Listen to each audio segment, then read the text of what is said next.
तो वो वजह तकदीर कायनात है, जिन्हें अगर पैदा करना मकसूद न होता तो शायद कायनात का निजाम न बनाया जाता।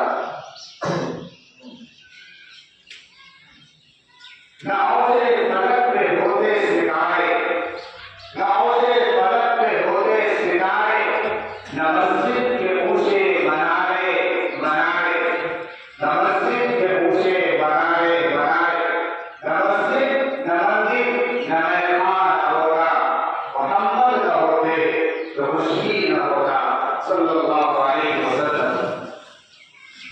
अभी साथियों